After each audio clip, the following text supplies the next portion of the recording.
السلام عليكم ورحمة الله وبركاته.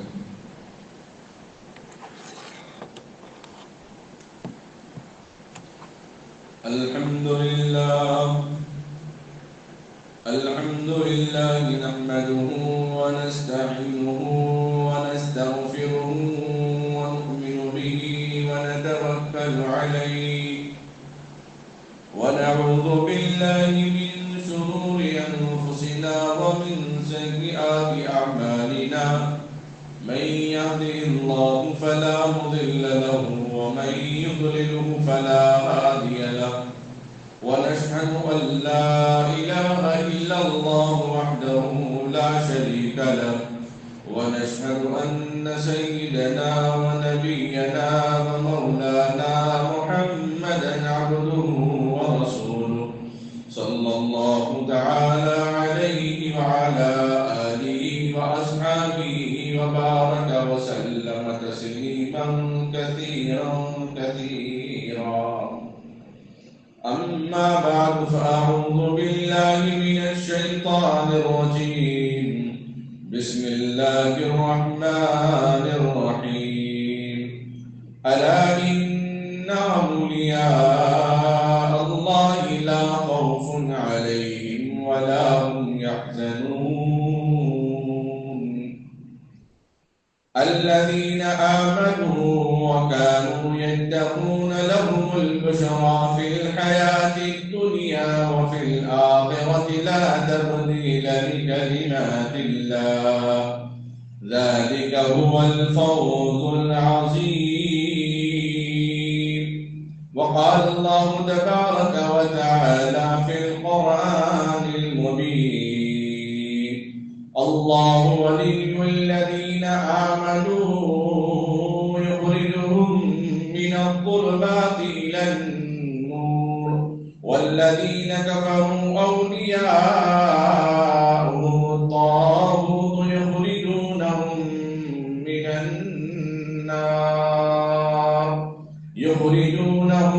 النور إلى الظلمات أولئك أصحاب النار هم فيها خالدون. أما بعد، فقد قال النبي صلى الله تعالى عليه وسلم: إن أكرمكم عند الله أتقاكم. صدق الله مولانا العظيم وصدق رسوله النبي الكريم. نحن على ذلك من الشاكرين لمن الشاكرين.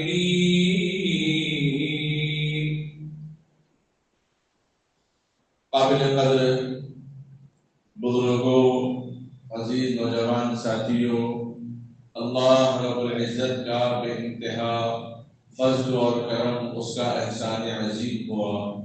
اللہ تبارک و تعالیٰ نے مجھے اور آپ کو آج کا جمعہ کا دن بابرکت، باموقع، اس سے فیضیاب ہونے، استفادہ کرنے، اس کی نعمتوں اور رحمتوں سے مالا مال ہونے کی توفیق عطا فرمائی۔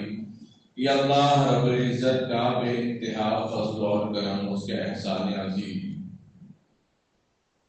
اللہ تبارک و تعالیٰ نے ہر ایک کو ایک مقام، مرتبہ عطا فرمایا۔ جس طرح خدا کو برتری حاصل ہے ساری مخلوق پر، جس طرح خدا کو فضیلت حاصل ہے ساری مخلوق پر، اسی طرح اللہ رب العزت نے علم و عمل تقوی کے حساب سے صحابہ اور تابعین، تبع تابعین کے بعد پیران پیر شیخ عبد القادر جیلانی رحمۃ اللہ علیہ کو اولیاء کرام میں اللہ نے وہ مقام مرتبہ عطا کیا۔ جس طرح سارے نبیوں میں اللہ نے ہمارے نبیوں کو نبیوں کا نبی بنایا ہے، اسی طرح اللہ نے مقام مرتبہ عطا فرمایا ولیوں کا ولی پیران پیر شیخ عبد القادر جیلانی رحمۃ اللہ علیہ کو۔ جس طرح صحابہ میں اللہ نے حضرت ابوبکر صدیق رضی اللہ تعالیٰ عنہ کو صدیقین میں اولین میں شامل کیا، اسی طرح اولیاء کی صفات میں اللہ نے پیران پیر شیخ عبد القادر جیلانی رحمۃ اللہ علیہ کو وہ قربت، وہ نزدیکی، وہ مقام، وہ مرتبہ عطا فرمایا۔ جس طرح اللہ نے سارے فرشتوں میں جبرائیل امین کو روح الامین بنایا، اسی طرح زہد و تقوی میں اولیاء میں اللہ نے پیران شیخ عبد القادر جیلانی رحمۃ اللہ علیہ کو وہ مقام وہ مرتبہ زہد و تقوی میں عطا فرمایا۔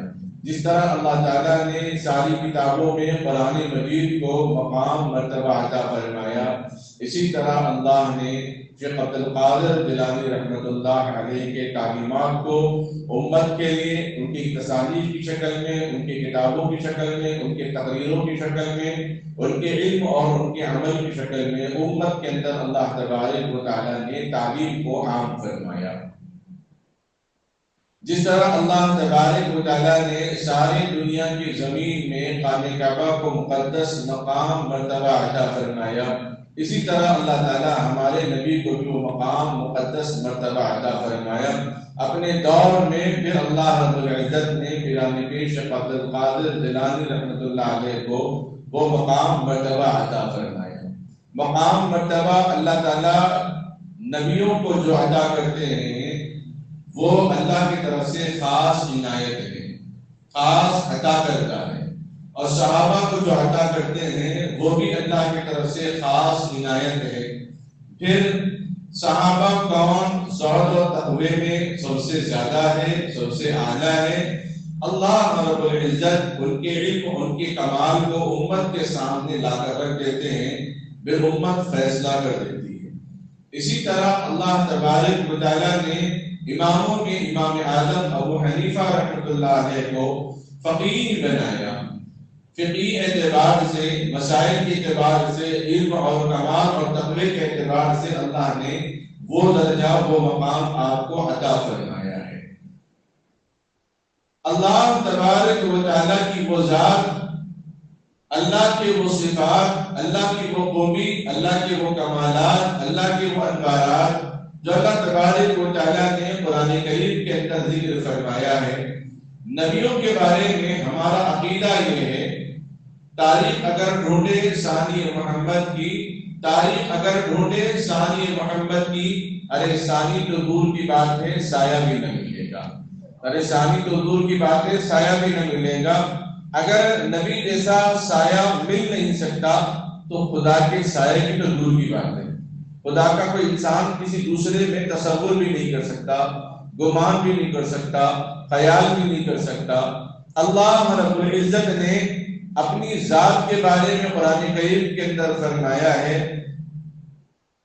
اللہ الصمد لم یلد ولم یولد، وہ بے نیاز ہے اور اس کو کسی چیز میں تلاش نہیں کیا جا سکتا۔ جو غیر مسلموں کا عقیدہ ہے، کسی جانور میں تلاش کر لیا، کسی عمارت میں تلاش کر لیا، کسی انجن میں تلاش کر لیا، کبھی سانپ میں تلاش کر لیا، کبھی فلاں بت میں تلاش کر لیا، فلاں بت میں تلاش کر لیا۔ اللہ ہر عیب سے پاک ہے، ہر ذات سے بھی پاک ہے۔ وہ صفات میں خوبیوں والا ہے، وہ اپنی ذات میں یکتا ہے، وہ اپنی طاقت میں یکتا ہے، وہ اپنی قدرت میں یکتا ہے، وہ اپنے وحدہ لا شریک میں یکتا ہے۔ تو گویا خدا اپنی خدائی میں وحدہ لا شریک ہے، تو مصطفیٰ بھی اپنی مصطفائی میں وحدہ لا شریک ہے۔ عبادت خدا تو ہی حصہ مختصر۔ اللہ رب العزت کے بعد مقام مرتبہ اللہ نے اگر کسی کو عطا فرمایا ہے، اپنی قربت اپنی نزدیکی اللہ نے اگر کسی کو عطا فرمائی، وہ انبیاء علیہ السلام کو عطا فرمائی۔ پھر انبیاء علیہ السلام میں بھی بعض کو بعض درجہ عطا فرمایا۔ تلک الرسل فضلنا بعضهم على بعض، ہم نے بعض نبیوں کو، بعض رسولوں کو بعضوں سے بعضوں کا مرتبہ اونچا کر دیا، ان کے کلام سے، ان کی نبوت سے، ان کے کام سے، ان کی ذات سے، ان کی خدمت سے، ان کے مقام سے، ان کے مرتبے سے۔ اسی لیے ہمارے اور آپ کے قیامت تک آنے والے انسانوں کے اگر وہ عیسیٰ علیہ السلام جن پر اللہ نے تورات، جن پر اللہ نے انجیل نازل کی، جن پر اللہ نے بائبل نازل کیا ہے، اگر وہ اس دنیا میں آئیں گے تو شریعت محمد صلی اللہ علیہ وسلم کی اتباع کرنے کے لیے آئیں گے، امت بن کے آئیں گے، اپنے نبوت کا دعویٰ کرنے کے لیے نہیں آئیں گے، اپنی نبوت کو عام و تام کرنے کے لیے نہیں آئیں گے، اپنی کتاب کی تبلیغ کرنے کے لیے نہیں آئیں گے، شریعت مصطفی میں داخل ہونے کے لیے آئیں گے، شریعت مصطفیٰ کے مطابق ہی آپ کا نکاح ہوگا، آپ کی نمازیں معراج کی تحفے میں لائی ہوئی نمازوں کی طرح آپ کی نماز ہوگی۔ گویا امتوں میں آپ صلی اللہ علیہ وسلم کی امت میں آپ کا بھی نام امت میں شامل کیا جائے گا۔ اس امت کے مقام اور مرتبے کے بارے میں انبیاء علیہ السلام کو فردن فردن معلوم ہوا، ہر نبی نے رشک کیا ہے، کیا واہ کیا امتی ہوگی وہ، ان کا مقام مرتبہ کیا ہوگا۔ بہرحال عیسیٰ علیہ السلام کو اللہ تبارک و تعالیٰ یہ شرف قبولیت سے نوازیں گے، اللہ تبارک و تعالیٰ یہ اعزاز عیسیٰ علیہ السلام کو عطا فرمائیں گے۔ ایک زمانے کے نبی تھے اور ایک زمانے کے امت بن کر، رہنما بن کر، پیشوا بن کر، مربی بن کر آئیں گے، رہنما بن کر، رہبر بن کے آئیں گے، اللہ تبارک و تعالیٰ کے خاص برگزیدہ بندے ہوں گے۔ اللہ نے اس کے بعد من النبیین والصدیقین، نبیوں کے سلسلے کے بعد صدیقین کا سلسلے کو شروع کیا۔ حضرت ابوبکر عثمان و علی رضی اللہ عنہم اجمعین عشرہ مبشرہ، 10 وہ صحابہ جن کو نبی اکرم صلی اللہ علیہ وسلم نے جنتی ہونے کی بشارت دی ہے، دنیا میں جیتے جی بتا دیا کہ یہ لوگ جنتی ہیں۔ وہی کے ذریعے سے اللہ تبارک و تعالیٰ نے پیغام پہنچا دیا، آپ نے خوشخبری امت کو بتا دی کہ یہ عشرہ مبشرہ میں داخل ہیں۔ اور بھی بہت صحابہ ہیں جن کے بارے میں نبی اکرم صلی اللہ علیہ وسلم نے جنتی ہونے کی بشارت عطا فرمائی۔ حضرت ابوبکر صدیق رضی اللہ تعالیٰ مقام اور مرتبے میں صحابہ میں بڑے، عمر میں نبی اکرم صلی اللہ علیہ وسلم سے کچھ بڑے، 1000 عبادت کے باوجود، 1000 تلاوت کے باوجود، 1000 ذکر اور 1000 نمازوں کے باوجود کوئی صحابی یا ابوبکر صدیق رضی اللہ تعالیٰ عنہ ہو یا پھر وہ عمر رضی اللہ تعالیٰ جن کے بارے میں نبی نے کہا لو کان بعدی نبی لکان عمر، اگر میرے بعد کوئی نبی ہوتا تو وہ عمر ہوتا، لیکن کسی صحابی نے نبوت کا دعویٰ نہیں کیا، نہ کسی نے نبی کے مقام اور مرتبے تک پہنچنے کی کوشش کی، اور نہ کسی صحابی نے کسی صحابی کی سخاوت کو، عبادت کو، تلاوت کو، ان کی فکروں کو لے کر کسی صحابی کو نبی کا درجہ بھی نہیں دیا۔ کسی صحابی کا، ادنا صحابی کا انکار کرنا، جن کے بارے میں صحابہ کا اور ائمہ اربعہ کا متحدہ فیصلہ ہے کہ یہ صحابی ہیں، اس کے باوجود بھی اگر کوئی کسی صحابی کا انکار کرتا ہو تو اسلام میں داخل نہیں۔ صحابہ کے بعد اللہ رب العزت نے ائمہ سے کام لیا، علماء سے کام لیا۔ نبی کے زمانے میں چونکہ نبی خود موجود تھے، صاحب قرآن خود موجود تھے، صاحب شریعت خود موجود تھے، تو اسی لیے کسی کتاب کی ضرورت پیش نہیں آئی، کسی چیز کی ضرورت پیش نہیں آئی۔ صحابہ کا دور تھا تو قرآن کو یکجا کرنے کی ضرورت پیش آئی، قرآن پہ محنت ہوئی، حدیث پہ محنت کرنے کی ضرورت پیش نہیں آئی۔ لیکن پھر بھی جن لوگوں نے حدیث کو نبی کریم صلی اللہ علیہ وسلم کے زمانے اخیر میں اجازت دی، وہ لکھنے کا اہتمام کیا۔ شروع میں اللہ کے نبی علیہ السلام نے حدیث لکھنے سے منع کیا، کیوں؟ اگر کوئی نئے اسلام میں داخل ہو جائے گا، اس کو سننے میں، سمجھنے میں دقت ہوگی، پریشانی ہوگی، اس میں حدیث کون سی ہے، قرآن پاک کی آیتیں کون سی ہیں۔ اس دشواری سے بچانے کے لیے اللہ کے نبی علیہ السلام نے حدیث کو لکھنے سے منع کیا۔ اخیر دور میں صحابہ نے اجازت دی، اللہ کے نبی علیہ السلام نے اجازت دی۔ جب صحابہ کا دور ہوا تو صحابہ نے اپنی اپنی حدیثوں کو محفوظ کیا۔ صحابہ کے بعد کا جو دور ہوا وہ ائمہ اربعہ کا دور آیا، تابعین کا دور آیا۔ اس کے اندر چونکہ ہر صحابی کو حدیث معلوم ہے، جس کو جو حدیث جنہوں نے اپنے کانوں سے سنی ہے، اپنی آنکھوں سے دیکھا ہے نبی کو فرماتے ہوئے، تو ان کے لیے عمل کرنا کوئی مشکل نہیں تھا۔ لیکن جن لوگوں نے اپنے کانوں سے نہیں سنا، اپنی آنکھوں سے نبی کو نہیں دیکھا، وہ تابعین ہیں، ان کے لیے عمل کرنا مشکل ہے۔ تو اس وقت کے امام اعظم ابو حنیفہ رحمۃ اللہ علیہ کو اللہ تبارک و تعالیٰ نے کھڑا کیا، ان سے کام لیا۔ انہوں نے مختلف جو صحابہ کو جنہوں نے اپنی آنکھوں سے دیکھا، مختلف صحابہ سے روایتوں کو ایک جگہ جمع کر کے ان قرآن پاک کی آیتوں سے، قرآن کریم کی آیتوں سے، حدیث پاک سے مسائل کو ایک جگہ مکمل کر کے مستند بنا دیا۔ جب آپ نے اس پر کام کیا، تو سارے دنیا کے علماء صلحاء سب لوگوں نے آپ کے کام کو سراہا، بلکہ آپ کے کام کو قبول بھی کیا، اتباع بھی کرنے کا اہتمام کیا۔ اسی طریقے سے اللہ نے امام مالک رحمۃ اللہ علیہ جو آپ صلی اللہ علیہ وسلم کے خاندان سے تعلق رکھتے ہیں، امام شافعی رحمۃ اللہ علیہ، امام احمد بن حنبل رحمۃ اللہ علیہ، چار ائمہ کو اللہ تبارک و تعالیٰ نے قبول کر لیا۔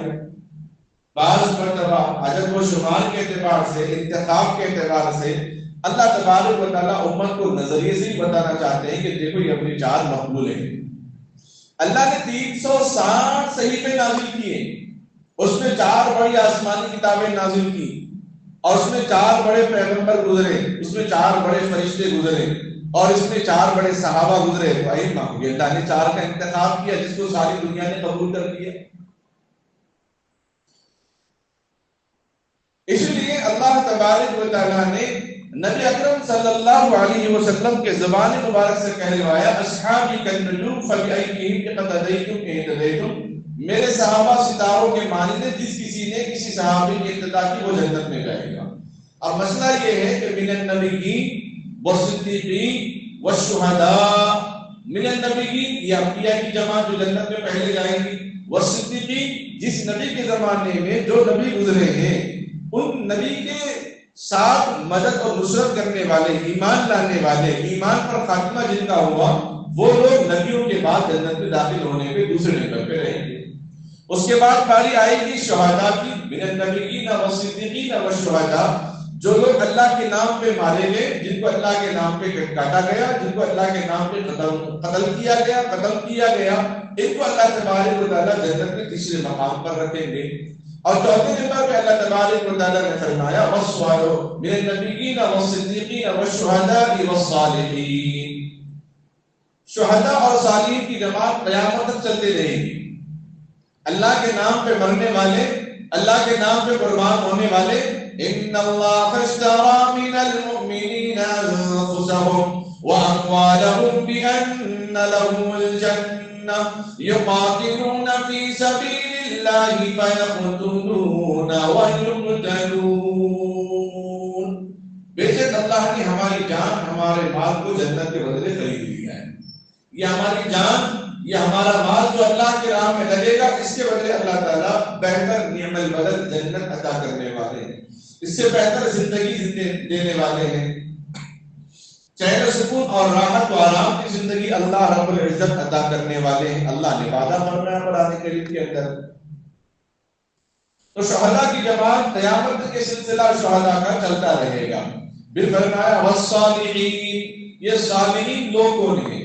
یہ نیک لوگ کون ہیں جن کے بارے میں قرآن کریم نے بیان فرمایا؟ میں نے ابھی پوری آیت پڑھی ہے، اس میں سے مختصر حصہ، الا ان اولیاء اللہ لا خوف علیہم ولا هم یحزنون،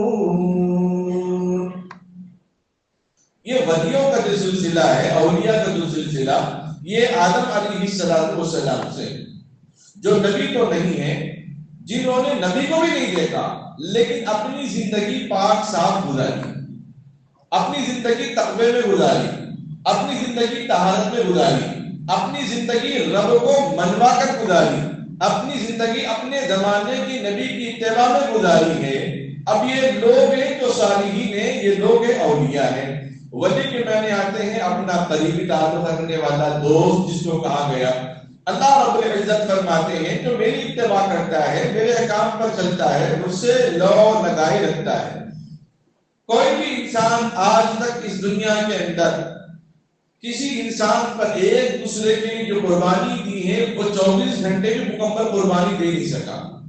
آپ کہیں گے ماں نے 9 مہینے تک اپنے پیٹ میں سنبھال کے رکھا ہے، باپ نے اس کے بالغ ہونے تک یا اس کے اپنے پیروں پہ کھڑے ہونے تک، اپنے اس کے نکاح تک باپ نے اس کا نکاح کیا ہے، ماں نے سب کچھ قربانی دی ہوگی، جان بھی دیتی ہوں گی ڈیلیوری کے وقت میں، تو بھی وہ 24 گھنٹے کسی ایک دن کے اپنے بچے کو نہیں دے سکتی۔ اگر وہ 24 گھنٹے 1 سیکنڈ کے لیے بھی اگر وہ اپنا خیال نہ کرے، تھوڑی دیر کے لیے بھی اگر آرام نہ کرے، تو پھر اس کی جان کے لیے ہلاکت ہے۔ اس 24 گھنٹے میں کیا اس نے ایک گھونٹ پانی نہیں پیا؟ یقیناً پیا، تو ایک گھونٹ پانی جو پیا تو اپنے لیے پیا ہے۔ اس 24 گھنٹے میں کچھ دیر آرام کیا تو وہ کس کے لیے آرام کیا؟ وہ اپنے لیے آرام کیا۔ اس 24 گھنٹے میں کچھ دوائی تو کھانی ہوگی، کچھ اپنی ضرورت کا خیال، اپنے بول و براز کے لیے کچھ دیر کے لیے بچے کو چھوڑ کر چلے گئے ہونی، وہ کس کے لیے؟ وہ اپنے لیے چلے گئے ہیں۔ وہ الگ بات ہے، اپنی فکر کرنا بھی عبادت ہے، لیکن کوئی انسان ایسا دنیا میں آج تک نہ آیا ہے نہ قیامت تک آ سکتا کہ کسی انسان کے لیے 24 گھنٹے کا وقت دیا ہو۔ کوئی انسان یہ دعویٰ بھی نہیں کر سکتا۔ یہ تو بات صاف ہے کہ 24 گھنٹے میں اپنا سونا، اپنا کھانا، اپنا پینا، اپنا اوڑھنا، اپنا بچھونا، اپنا دیکھ بھال کرنا، اپنا پہننا، اپنا اوڑھنا، اپنی صفائی، اپنا خیال، ان سب چیزوں کے بعد ماں بچے کو دیکھتی ہے، کھانے کے وقت میں اس کا خیال کرتی ہے، سونے کے وقت اس کا خیال کرتی ہے، بقیہ اوقات میں ہمیشہ اس کو سلا کر رکھنے کی کوشش کرتی ہے تاکہ اپنے کام میں خلل نہ ہو۔ باپ صبح اٹھے گا، کچھ دیر بچے سے پیار محبت کرے گا، چلے جائے گا، شام کو آئے گا، وضو بنائے گا، پھر بچے سے کچھ دیر پیار محبت کی باتیں کرے گا، کھائے گا، سوئے گا، پھر چلے جائے گا، جو ضرورت ہے گھر میں سامان لا کے رکھ دے گا۔ بھائی بھی اپنے بھائی کے لیے ضرورت کے وقت کام آئے گا، باقی اپنے کام میں لگا رہے گا، وہ اپنے کام میں لگا ہوا ہے۔ دوست بھی اپنے کام میں لگا ہوا ہے، یہ اپنے کام میں لگا ہوا ہے۔ اگر کوئی ذات انسان کے پیچھے ہما وقت ہر گوشے کے اعتبار سے، ہر زاویے کے اعتبار سے، چاروں رخ سے اگر کسی کی فکر میں اگر کوئی ذات لگی ہوئی ہے تو اللہ رب العزت کی ذات لگی ہوئی ہے۔ ہمارے زبان کے ایک ایک ٹیسٹ بڈ سے لے کر، ہماری آنکھ کی بینائی سے لے کر، کان کی سنوائی سے لے کر، ناک کے سونگنے سے لے کر، دماغ کے حرکت اور کام، عقل، فہم، فراست سے لے کر، جسم کے ایک ایک بال کے اڑنے سے لے کر، سانس کے ایک ایک دھڑکنے سے لے کر، دل کی دھڑکنوں سے، خون کی روانگی سے لے کر، پیروں اور تلووں کے مضبوط ہونے تک، اور 360 جوڑ جو ہڈیوں کے ان ساری چیزوں پہ ہمیشہ اگر کسی کی طاقتیں ہیں، اگر کسی کی نعمتیں ہیں، اگر کسی کی رحمتیں ہیں، اگر کسی کی نظر ہے تو اللہ رب العالمین کی نظر ہے۔ اللہ فرماتے ہیں میں اتنے احسانات میں نے تم پہ عطا کیا ہے، بس تم مجھے یاد کرو، فَاذْكُرُونِي أَذْكُرُكُمْ، تم مجھے یاد کر، میں تجھے یاد کروں گا۔ اور صحابہ نے اللہ کو خوب یاد کیا۔ نمازوں کا تحفہ جب آیا معراج میں، صحابہ بہت خوشی منائے، بہت خوشی کا اظہار کی، کہنے لگے یا اللہ، یا رسول اللہ، ہمیں تو اللہ سے ملاقات کا موقع مل گیا۔ نبیوں کو یہ موقع تو کبھی کبھی ملتا تھا، وہ بھی فجر کے بعد اشراق کے موقع پر، یہ تو ہمیں وقت میں دن اور رات میں 5 وقت یہ موقع مل گیا اللہ سے بات کرنے کا، اللہ کے سامنے کھڑے ہونے کا، اللہ سے گفتگو کرنے کا، اللہ سے کلام کرنے کا، یہ 5 مرتبہ کا موقع مل گیا۔ پھر بقیہ اور نفل نمازیں، تہجد کی نماز، اشراق کی نماز، چاش کی نماز، اوابین کی نماز، بقیہ اور بہت ساری نمازیں، 50 نمازیں ہیں۔ تو یہ صحابہ، یہ اولیاء جو ہمیشہ عبادت میں لگے رہتے، اپنے کام کاج میں بھی ہمیشہ اللہ کو یاد کرتے، اللہ کی تسبیح کرتے، اللہ کی توحید کرتے رہتے، تو اللہ فرماتے جو مجھے یاد کرے گا میں اس کو یاد کروں گا۔ ظاہر بات ہے جو آدمی جس کی دعوتوں میں ہمیشہ شریک رہتا اور اس کی دعوتوں میں وہ شریک رہتا تو کہتے آپس میں دونوں دوست میں کوئی دعوت ان کے بغیر ہوتی نہیں۔ تو اللہ فرماتے کہ میرے وہ بندے ہیں جب بھی ان کے زبان سے کوئی بات نکلتی تو میرا ہی ذکر نکلتا ہے، وہ سچ بولتا ہے تو وہ میرا ذکر ہے، اگر ناپتول میں برابری کر رہا ہے تو وہ میرا ذکر کر رہا ہے، اگر کسی کی رہنمائی کر رہا ہے، راستہ بتا رہا ہے تو وہ میرا ہی ذکر ہے، اگر کوئی لوگوں کو اچھی بات بتاتا ہے تو وہ میرا ہی ذکر ہے۔ اللہ کے ذکر کا مطلب یہ نہیں کہ ہمیشہ اللہ اللہ کرتا رہے، آدمی ہما وقت 24 گھنٹے حلال چیزوں اور حدود اللہ کے بتائے حدود میں رہ کر زندگی گزارتا ہے تو اللہ فرماتے ہیں ہمیشہ میرے ذکر میں لگا ہوا ہے۔ حدیث میں ہے باب من العلم، ایک علم کا حصہ جو پر حدیث میں ذکر کیا گیا، اگر کوئی بندہ رات میں علم کا ایک ٹکڑا، ایک حصہ اگر یاد کر کے سیکھ کر سو جاتا ہے تو اس کی پوری رات عبادت میں شامل ہو جاتی ہے۔ ماں کے قدموں کے نیچے یقیناً جنت ہے، لیکن ماں اپنے لیے بھی تو آرام کے لیے وقت نکالتی ہے، لیکن اللہ فرماتے ہیں تو میرے دوست کا حق ہے، جو مجھے چاہتا ہے، جو میرا ذکر کرتا ہے، میرا حق ہے کہ میں اپنی شایہ نشان اس کو دوں۔ اگر کوئی مجھ پر احسان کرا تو میں اپنا احسان اس کے لیے، میں اپنے مزاج، اپنی طاقت، اپنی کیپیسٹی کے مطابق میں احسان دکھاؤں گا، میں برابری کیوں دوں؟ اللہ تعالیٰ تو برابری کو پسند نہیں کرتے ہیں، ہاں لین دین میں برابر کرنا چاہیے، لیکن اللہ دینے میں جو آتے ہیں برابر دینا یہ اللہ کی شان نہیں ہے۔ اس لیے جب دعا مانگی جائے تو اللہ سے فضل مانگا کرو، اے اللہ ہم تو تھوڑا مانگے ہیں، اے اللہ تو اپنے شایہ نشان دے۔ اے اللہ ہم نے تھوڑا سوال کیا لیکن ہمیں جو ضرورت ہے آگے ہم جن چیزوں کی ضرورت ہے اللہ تو اپنے فضل سے ہم کو عطا کرنا. تو اللہ فرماتے ہیں یہی ہے وہ اولیاء، یہی ہے وہ اولیاء. ایک صاحب کہنے لگے پیروں کا ذکر تو قرآن میں نہیں ہے. پیروں کی لوگوں نے غلط تشریح کر دی ہے. محبت کو کس طرح لوگوں نے بدنام کیا. محبت تو اللہ اور اس کے رسول کے لیے، لیکن لفظ کو بدنام کر کے اب اس جملے پر مزید 10 منٹ بھی اگر بولیں گے تو لوگ بولیں گے کیا بات ہے خطیب صاحب آج محبت کے بارے میں بول رہے. ایسا خیال لوگوں کا بیٹھا ہوا ہے.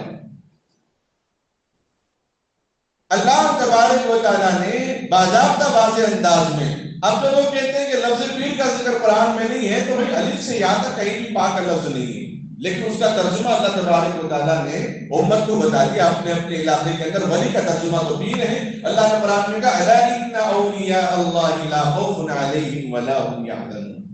اب فلاں صاحب سے فلاں کام ہے، فلاں معاملے میں ملاقات کرنا ہے، ارے وہ میرا دوست ہے آپ کیوں پریشان ہو رہے ہیں، آ جائیے ملاقات کرا دوں گا. اتنا بے تکلف نہ ملاقات کراؤں گا، آپ کبھی بھی آ جائیے، آپ پریشان کیوں ہوتے ہیں. تو اللہ بھی فرماتے ہیں وہ میرا دوست ہے، وہ مجھے یاد کرتا ہے، میں اس کو یاد کرتا ہوں. وہ ہر معاملے میں مجھے حاضر ناظر جانتا ہے، ہر معاملے میں مجھے سامنے پیش کر لیتا ہے اپنے آپ کو. تو لہذا اس کے لیے موت کا غم نہیں، اس کے لیے زندگیوں میں کوئی لوگ سامنے آ کے اس کو ڈرانے لگے، دھمکانے لگے، پریشان کرنے لگے، اس کا بھی اس کو غم نہیں. کوئی حزن و ملال نہیں ہوگا جو مجھے یاد کرتا ہے. لا خوف علیہم ولا هم يحزنون. کوئی ڈر نہیں، کوئی غم نہیں، کوئی ملال نہیں. اب جس کو دنیا سے، دنیا والوں سے ڈر لگتا ہے انہیں سوچنا چاہیے کہ ہمیں تو خدا سے ڈرنا ہے، ان لوگوں سے کیوں ڈرنا ہے. آدمی جب ڈرتا اسی وقت جب اپنی غلطی ہو تب اس کو ڈر کا احساس ہوتا ہے. ہاں اپنی ذمہ داریاں اس میں کبھی کوتاہی ہو تو ڈر ہوگا، لیکن دوسرے معاملے میں آدمی ڈرتا اس وقت ہے جب آدمی گناہ کر چکا ہو یا کچھ خامی ہو، کچھ برائی اپنے اندر ہو، تب وہ محسوس کرتا ہے ڈر. ورنہ ان دنیا والوں کے سامنے صحابہ نے کبھی ڈر اور خوف کا اظہار نہیں کیا، کبھی تابعین نے ڈر اور خوف کا اظہار نہیں کیا، کبھی ہمارے اولیاء نے ڈر اور خوف کا اظہار نہیں کیا. تو اللہ رب العزت فرماتے قیامت تک یہ صلحاء کا سلسلہ جاری رہے گا. الا ان اولیاء اللہ لا خوف علیہم ولا هم يحزنون. یہ چوتھے نمبر پہ لوگ شامل ہیں، من النبیین والصدیقین والشہداء والصالحین. قیامت تک اللہ تبارک و تعالیٰ نے ولیوں کا سلسلے کو جاری رکھا ہے. معلوم نہیں ہمارے درمیان کون اللہ کے سامنے ہمیشہ سجدے میں رہتا ہے، کون تہجد کا پابند ہے، کون اشراق کا پابند ہے، بند کمرے میں پڑھنے کا اہتمام کرتا ہے. وہ ہمارے درمیان اللہ کا ولی بیٹھا ہوا ہے. اسی لیے اللہ کے نبی صلی اللہ علیہ وسلم نے ایک حدیث بیان فرمائی ہے، بعض سامنے کی صف والوں کی وجہ سے پیچھے والوں کی نمازیں قبول ہوتی ہے. کوئی بندہ ایسا ہوتا ہے سامنے کی صف میں کہ اس کی وجہ سے اللہ پچھلے والوں کی نمازیں اللہ قبول فرماتے ہیں. امام خطیب تو اپنی ذمہ داری کر رہا ہے، لیکن صحیح صف میں کھڑے ہونے والے یا مجمع میں کوئی آدمی ایسا عادل پسند ہو، ادب پسند ہوتا ہے جس کی وجہ سے اللہ دعا قبول فرماتے ہیں. تو صلحاء کے سلسلے کو اللہ تبارک و تعالیٰ نے ختم نہیں فرمایا. جو ولیوں کا سلسلہ ہے یہ ولی صحابی نہیں بن سکتے، چاہے 1000 کرامتیں دکھائیں لیکن کسی صحابی کے مقام، کسی صحابیہ کے مقام مرتبے کو بھی نہیں پہنچ سکتے. اگرچہ وہ صحابہ غلاموں میں ہو، اگرچہ وہ صحابیہ باندی کے اندر کیوں نہ ہو، لیکن اس کے مقام مرتبے میں نہیں پہنچتے. اس لیے کہ وہ ان کی وہ آنکھ ہیں جنہوں نے نبی اکرم صلی اللہ علیہ وسلم کو اپنی آنکھوں سے دیکھا.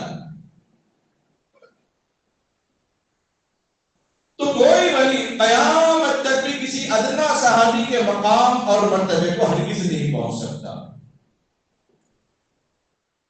ولیوں کے اندر اللہ تبارک و تعالیٰ نے ولی کس کو کہا ہے؟ اپنے مقرب کو، اپنے دوست کو، اپنی اتباع کرنے والے کو، اپنی فرمانبرداری کرنے والے کو، نماز کی پابندی کرنے والے کو.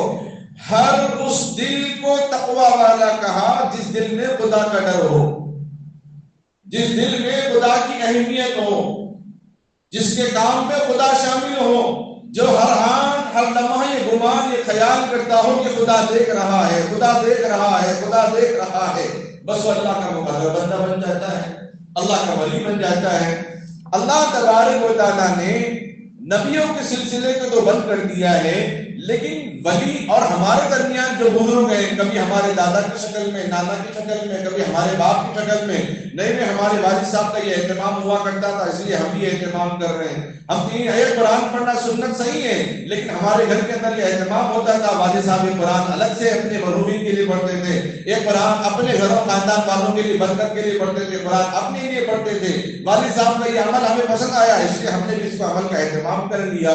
ان ولیوں کا جو سلسلہ ہے جنہوں نے قرآن کو اپنا رہبر مانا، صحابہ کو اپنا نقش قدم پر چلایا اور ولیوں کو اپنا نمونہ بنا کر اپنے سامنے رکھ کر ان کی تربیت میں اپنی زندگی گزاری، اللہ نے ان کو صلحاء میں شامل کیا.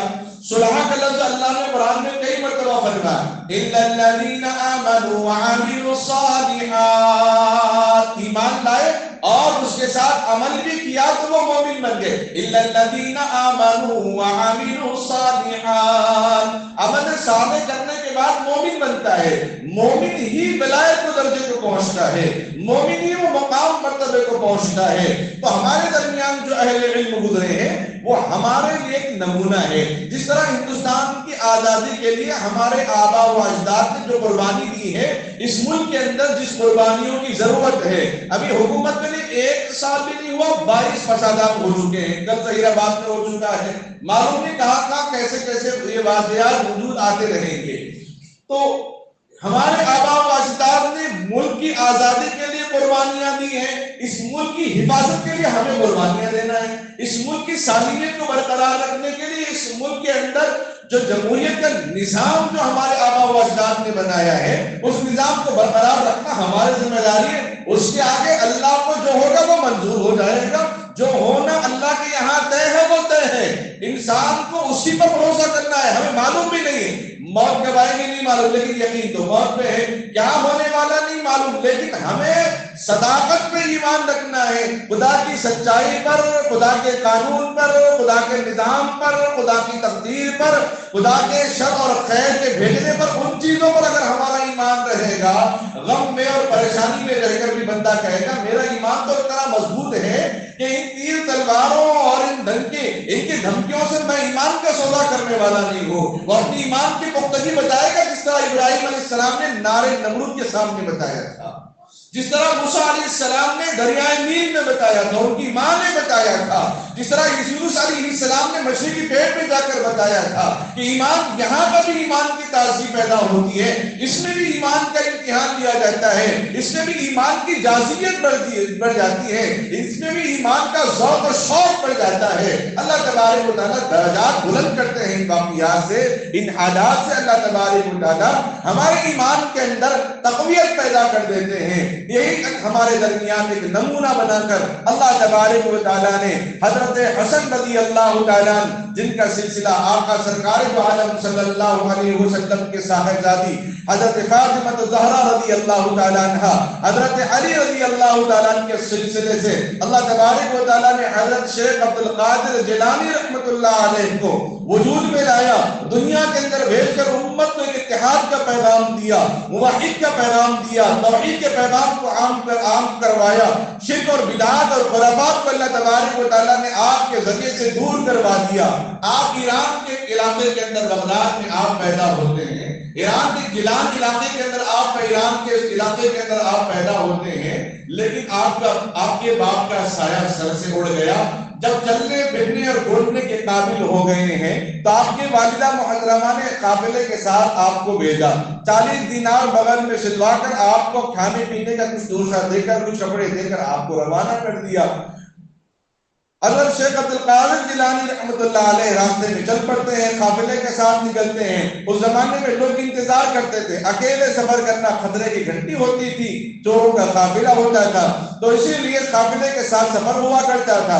آپ جب چلے قافلے کے ساتھ آپ روانہ ہونے لگے، راستے میں چوروں کا قافلہ، مشہور واقعہ جس کو تیلگو سبجیکٹ میں بھی رکھا گیا ہے لیکن نام بدل دیا گیا ہے. پیرانے پیر شیخ عبد القادر جیلانی رحمۃ اللہ علیہ کا نام نہیں لیا جاتا ہے، بس ایک فرد کا نام لیا جاتا ہے. وہ اپنے معبودوں کی طرف وہ اپنے منسوب کر دیتے ہیں. اب نئے جنریشن کو کیا معلوم، نئے لوگوں کو کیا معلوم ہے، جب یہ واقعہ سنتے ہیں تو وہ سمجھتے ہیں ارے مسلمان یہ واقعہ تو ہمارے واقعے کو نقل کر رہے ہیں، وہ الٹا سمجھتے ہیں. تو لوگ آگے تو پوچھے بیٹا آپ کے پاس کیا ہے؟ تو کہنے لگے میرے پاس تو 40 اشرفیاں ہیں. تو کوئی مذاق سمجھا وہ آگے بڑھ گیا. کسی نے پوچھا کہ بیٹا آپ کے پاس کیا ہے؟ کہنے لگے میرے پاس 40 اشرفیاں جو بغل میں سی رکھی ہوئی میری ماں نے میری حفاظت کے لیے میری ضرورت کے لیے اس کی حفاظت میں رکھا ہے. اس کو سردار کے پاس لایا گیا تو سردار نے پوچھا بیٹا جب تیرے پاس اشرفیاں چھپی ہوئی تھی تو چھپا کے رکھ دیتا لوگوں کے سامنے اظہار کیوں کیا؟ اس معصوم بچے لخت جگر نور نظر نے کہا کہ میری ماں نے مجھے وصیت کی تھی, مجھ سے عہد لیا تھا کہ بیٹا کبھی جھوٹ نہ بولنا. یعنی انسان ہر موڑ پر ہر کام پر سچائی کی اپنی زبان کا اظہار کرتا ہے. اس سچائی کے آگے اگر کانٹے نظر آئے لیکن اللہ اس کے ساتھ خیر اور عافیت کا معاملہ رکھتے ہیں.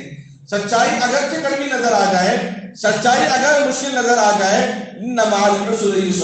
ہر مشکل کے بعد اللہ تبارک و تعالی آسانی کا معاملہ فرما دیتے ہیں.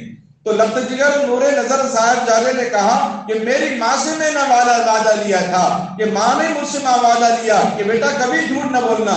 میں اپنے ماں کے بتا ہوئے نصیحتوں, میں اپنے ماں کے بتائے ہدایت سے روگردانی نہیں کر سکتا, میں خلاف نہیں کر سکتا, اس عہد کو میں توڑ نہیں سکتا.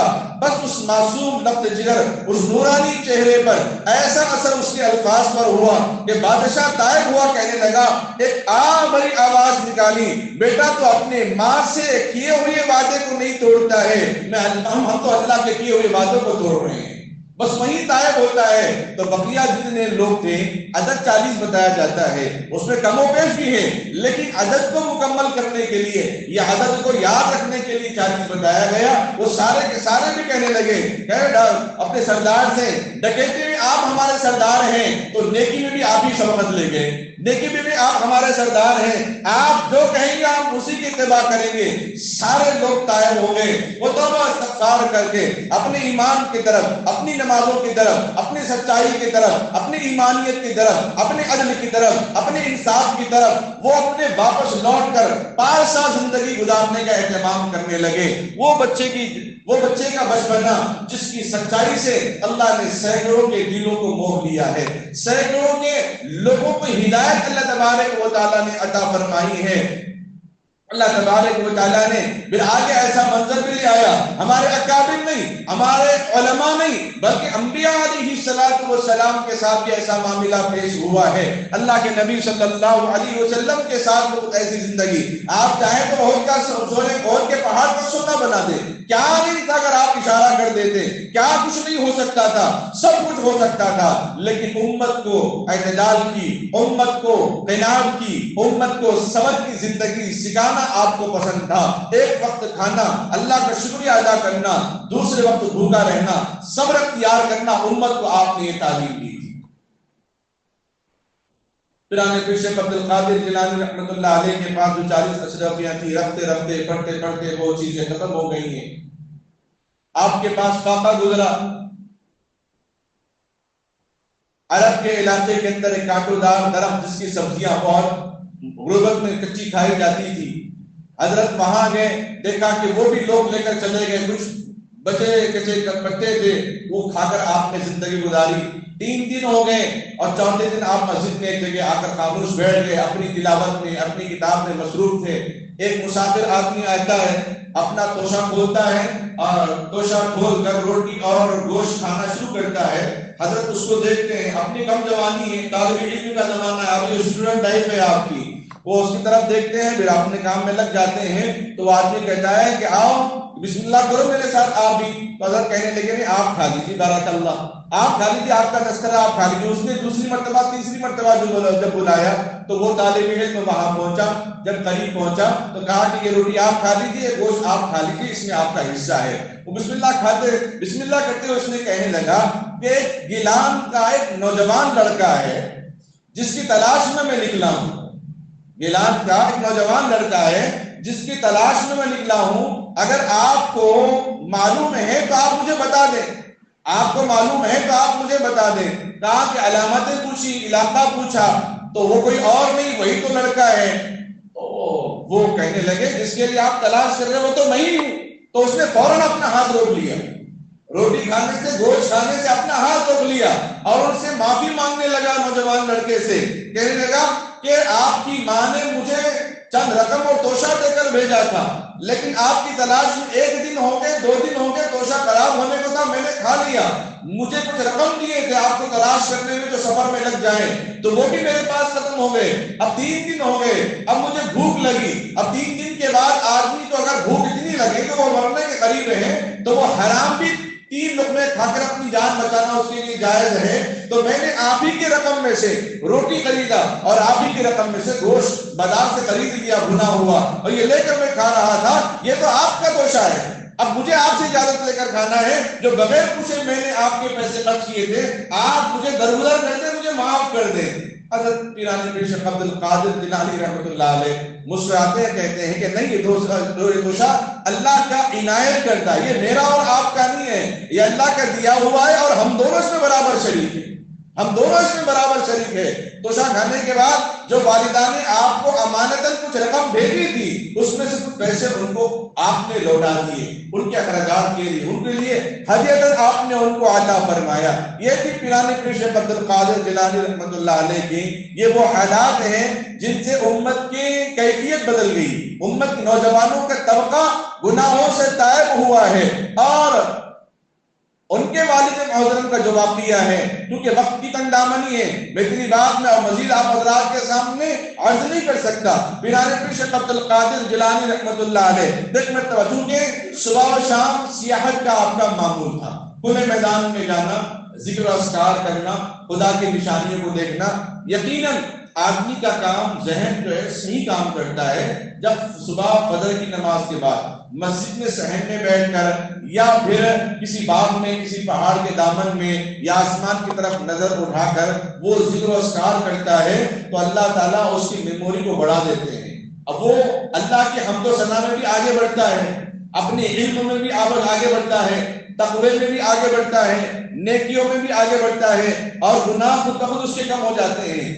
جب جب انسان خدا کی قدرت پہ غور کرے گا تب تک اس کے گناہ کم ہوتے جائیں گے، اس لیے کہ اس کا ذہن، اس کا وقت زیادہ خدا کی قدرت کو دیکھنے میں لگ رہا ہے، خدا کی طاقت، خدا کی کبریائی کو دیکھنے میں لگ رہا ہے، اسی لیے ہمیشہ وہ باتیں اس کے ذہن میں بار بار لوٹائی جاتی رہتی ہیں کہ آسمان اللہ نے بنایا، زمین اللہ نے بنائی، پہاڑ اللہ نے بنایا، پہاڑ کی رنگت کو دیکھ کر وہ حیرت ہو جاتا ہے کہ اللہ نے کیا کاریگری سے بنایا ہے، ایک ہی پتھر، کہیں جوائنٹ نہیں، پورا ایک ہی پتھر، بھونگیر میں آپ جا کے دیکھیں ایک ہی پتھر، کہیں آپ کو ٹکڑا جوائنٹ کیا ہوا نہیں ملے گا۔ اللہ کی کیا طاقت! بعض پتھر عرب کے علاقے میں دیکھیں رکوع کی شکل میں ہے، بعض پتھر سجدے کی شکل میں ہے، بعض پتھر قیام کی شکل میں ہے، عجیب عجیب اللہ تبارک و تعالیٰ نے ان چیزوں کو اپنی قدرت کاملہ سے، اپنے لفظ کن سے، اپنے حکم سے اللہ نے پیدا فرمایا۔ جب ان بادلوں کو، بدلتے آسمان کے رنگوں کو، نکلتے چاند کو، نکلتے سورج کو، نکلتے سیاروں کو جب انسان دیکھ کر غور کرتا ہے، عقل حیرت زدہ ہو جاتی ہے کہ اللہ کی کیا قدرت ہے، اللہ کی کیا طاقت ہے۔ وہ بار بار اللہ کی قدرت کو یاد کرتا ہے، پھر اپنی چیزوں کو جو پریشانیاں کہتا ہے، اللہ کی ذات اتنی بڑی ہے، پریشانی کیا ہے، اللہ کی ذات اتنی بڑی ہے، یہ پریشانی کچھ بھی نہیں ہے۔ تو پیرانی پیر شیخ عبد القادر جیلانی رحمۃ اللہ علیہ کا معمول تھا، صبح فجر کے بعد لوگ آپ کی تعریف پوچھتے، مسائل پوچھتے، اس کے بعد آپ چلے جاتے سیاحت کے لیے، تفریح کے لیے، چہل پہل کے لیے، چہل قدمی کے لیے آپ نکلتے۔ تو وہاں پہ جب نکلے تو ایک بادل سایہ کیا ہوا ہے آپ کے سر پہ، آپ کو ایک دم پیاس لگ رہی تھی، نمی شبنمی بارش ہوئی جس کی وجہ سے آپ کی پیاس بجھ گئی۔ اس کے بعد مشرق کی طرف ایک روشنی نکلی اور مغرب کی طرف ایک روشنی نکلی، دنیا کے ایک کنارے سے ایک روشنی نکلی اور دنیا کے اس کنارے سے ایک روشنی نکلی اور اوپر ٹھنڈا بادل ہے۔ تو اس کے بعد آواز آتی ہے کہ عبد القادر، آج ہم نے آپ کو تحفے میں حرام کی ہوئی چیزیں آپ کے لیے حلال کر دی ہیں، حرام کی ہوئی چیزیں آپ کے لیے حلال کر دی ہیں۔ تو پیرانی پیر شیخ عبد القادر جیلانی رحمۃ اللہ علیہ کیا کہتے ہیں؟ لا حول ولا قوت الا باللہ العلی العظیم۔ 3 مرتبہ آپ پڑھتے ہیں، وہ بادل بھی غائب، وہ روشنی بھی غائب۔ تو کسی نے پوچھا حضرت آپ کے لیے حرام چیزیں آپ کے لیے حلال کر دی گئی ہیں؟ تو حضرت کہنے لگے یہ کوئی اللہ کی طرف سے انعام نہیں تھا، یہ اللہ کی طرف سے کوئی وحی نہیں تھی، وحی کا سلسلہ اللہ نے نبیوں پہ ختم کر دیا۔ قیامت تک کوئی بھی نبی آئے اللہ وحی کے سلسلے کو جاری نہیں کرے گا۔ ہاں الہام کا سلسلہ جاری رہے گا، القاء کا سلسلہ جاری رہے گا، خاص کا سلسلہ جاری رہے گا، کرامت کا سلسلہ جاری رہے گا، لیکن یہ آواز جو آئی ہے وہ کسی فرشتے کی، جبرائیل کی آواز نہیں ہے، یہ شیطان خبیث کی آواز ہے جو مجھے راہ راست سے بھٹکانے کی کوشش کر رہا ہے۔ اگر کوئی اور ایرا غیرہ ہو جاتا تو فوراً کہتا یہ تو بہت اچھی بڑی بات ہے، یہ تو بہت اچھی بات ہے۔ اللہ ہم لوگوں کو ان اولیاء کرام کی تعلیمات سے اور ان کی قربانیوں سے اور ان کی کتابوں سے، ان کے تصاریف سے استفادہ کرنے کی توفیق عطا فرمائے۔ ہم سب کو اپنے ایمان کے اندر تازگی جلا بخشنے کی توفیق عطا فرمائے۔ اللہ سے خوب دعا کیجیے قرآن اور حدیث، صحابہ اور اولیاء کے نقش قدم چلنے کی اللہ ہم سب کو توفیق عطا فرماوے۔ آمین۔ وآخر دعوانا الحمدللہ رب العالمین۔ حضرت شیخ عبدالقادر جیلانی رحمۃ اللہ علیہ کی تعلیمات ایک سمندر ہے ہمارے سامنے، آپ کی سیرت، آپ کی کتابیں بنیاد الطالبین کی۔ ان کے والد محترم ابو صالح کا جو مشہور واقعہ ہے، جو بھوک لگ رہی تھی، راستے سے گزر رہے تھے تو آدھا سیب کھا لیا اور آدھا ہاتھ میں پکڑ کے واپس پانی سے جہاں سے آ رہا تھا واپس جانے لگے کہ کہاں یہ باغ ہے اس کا۔ اب باغ کو، سیب کے باغ کو تلاش کیا۔ باغ کے مالی تھے ابو سامعی رحمۃ اللہ علیہ، وہ بھی بہت بڑے اللہ والے تھے۔ ان سے جا کے اپنی گزارش، معافی نامہ کیا کہ آپ مجھے معاف کر دیں، آپ کے باغ سے بہتا ہوا سیب کو سو دور آ گیا تھا، میں اٹھا کر آدھا کھا لیا، ابھی آدھا سامنے رکھا ہوا ہے۔ ابو سامعی نے کہا کہ میں تو معاف نہیں کروں گا، دو میری شرطیں ہیں، اگر دو شرطیں آپ مکمل کر لیں گے تو میں آپ کو معاف کر دوں گا۔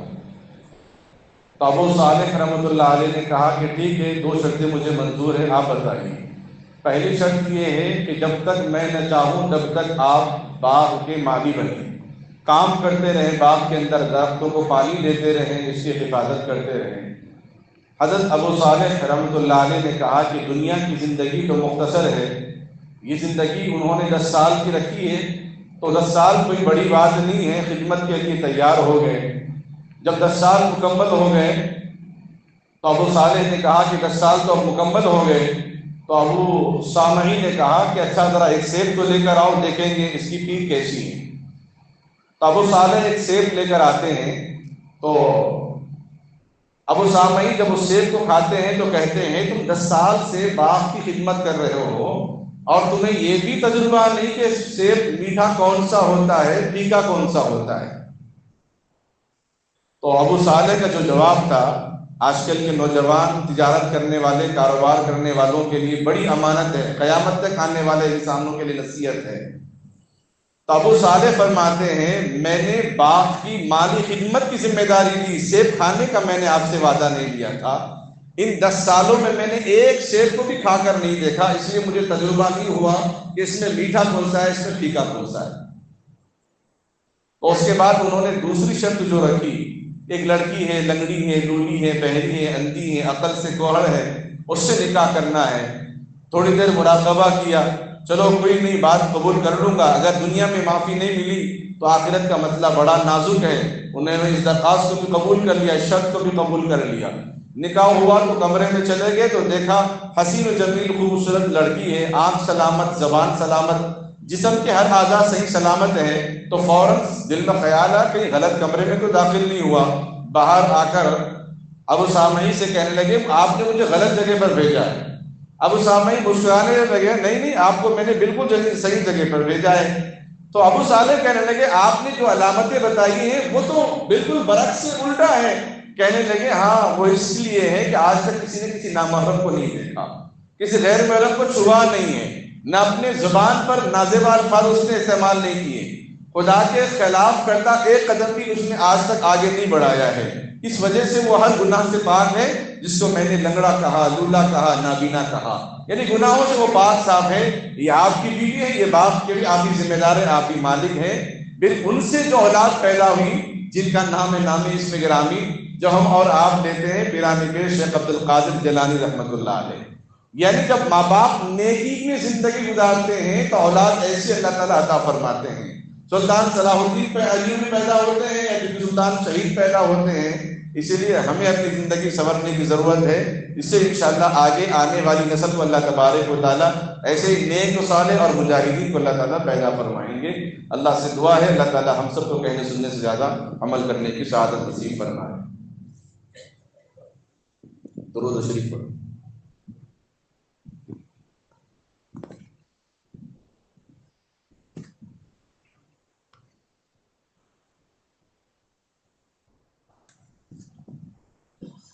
اللهم صل على محمد وعلى آل محمد وبارك وسلم. ربنا ظلمنا أنفسنا وإن لم تغفر لنا وترحمنا لنكونن من الخاسرين. رب اجعلني مقيم الصلاة ومن ذريتي ربنا وتقبل دعاء. ربنا اغفر لنا ذنوبنا يا رب العالمين. اللهم يا نور تنورت بالنور والنور في النور نورك يا نور. اللهم بارك علينا وادفع عنا بلاءنا يا رؤوف لبيك واكرم لبيك وادخلنا الجنة مع الأبرار يا عزيز يا غفار يا ذو الجلال والإكرام. هو الأول والآخر والظاهر والباطن وهو بكل شيء عليم. اللهم لك الحمد كما تحب وترضى عدد ما تحب وترضى. جزا الله عنا محمدا ما هو أهله صلى الله عليه وسلم. اے اللہ ہم سب کے گناہوں کو معاف فرما. اے اللہ خطاؤں سے درگزر فرما. اے اللہ گناہوں میں لطف ڈوبے ہوئے ہیں, تیری نافرمانی کر کے آئے ہیں, تیری نافرمانی میں زندگی گزار رہے ہیں. اے اللہ معاف فرما دے. اے اللہ کرم فرما دے. اے اللہ فضل کا معاملہ فرما. اے اللہ کرم کا معاملہ فرما. اے اللہ ہم جیسے بھی ہیں تیرے بندے ہیں. اے اللہ تیرا در چھوڑ کر کہاں جائیں گے.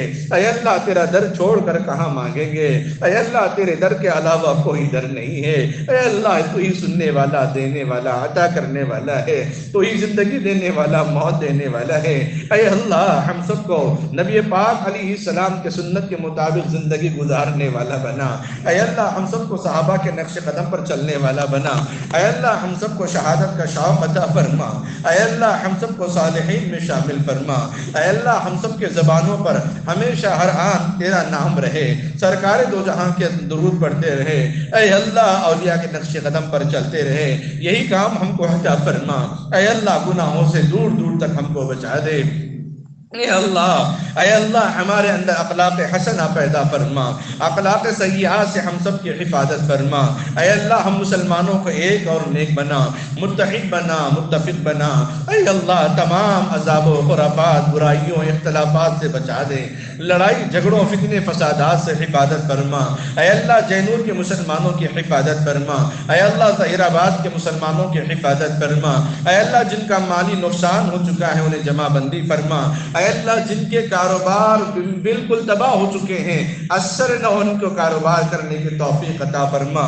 اے اللہ جن کو تو نے مال دیا, طاقت دی, قوت دی, استطاعت دیا, سیاسی طاقت دی, اے اللہ جو لوگ اس میں محنت کر رہے ہیں, کوشش میں لگے ہوئے ہیں, اثر نو جینور کے مسلمانوں کی دکانیں کھل جائیں. اثر نو اے اللہ ان کے اندر سے وہ ڈر و خوف جو نکل جائے. اے اللہ اس سلسلے میں جو کوششیں کر رہے ہیں اے اللہ ان سارے لوگوں کی کوششوں کو قبول فرما. اے اللہ جو دعائیں کر رہے ہیں ان کی دعاؤں کو قبول فرما. اے اللہ جو بیمار ہیں ان کو شفا عطا فرما. اے اللہ جو پریشان حال ہے ان کی پریشانی کو دور فرما. اے اللہ بہت سارے لوگوں نے دعاؤں کی درخواست کی ہے, ماں بہنوں نے, بھائیوں نے, بزرگوں نے, علماء نے. اے اللہ ان سب کے نام بنام ہر ایک کے اپنے جائز مقاصد میں کامیابی عطا فرما. خصوصاً اے اللہ محمد عمران صاحب کے اپنے مقصد میں کامیابی عطا فرما.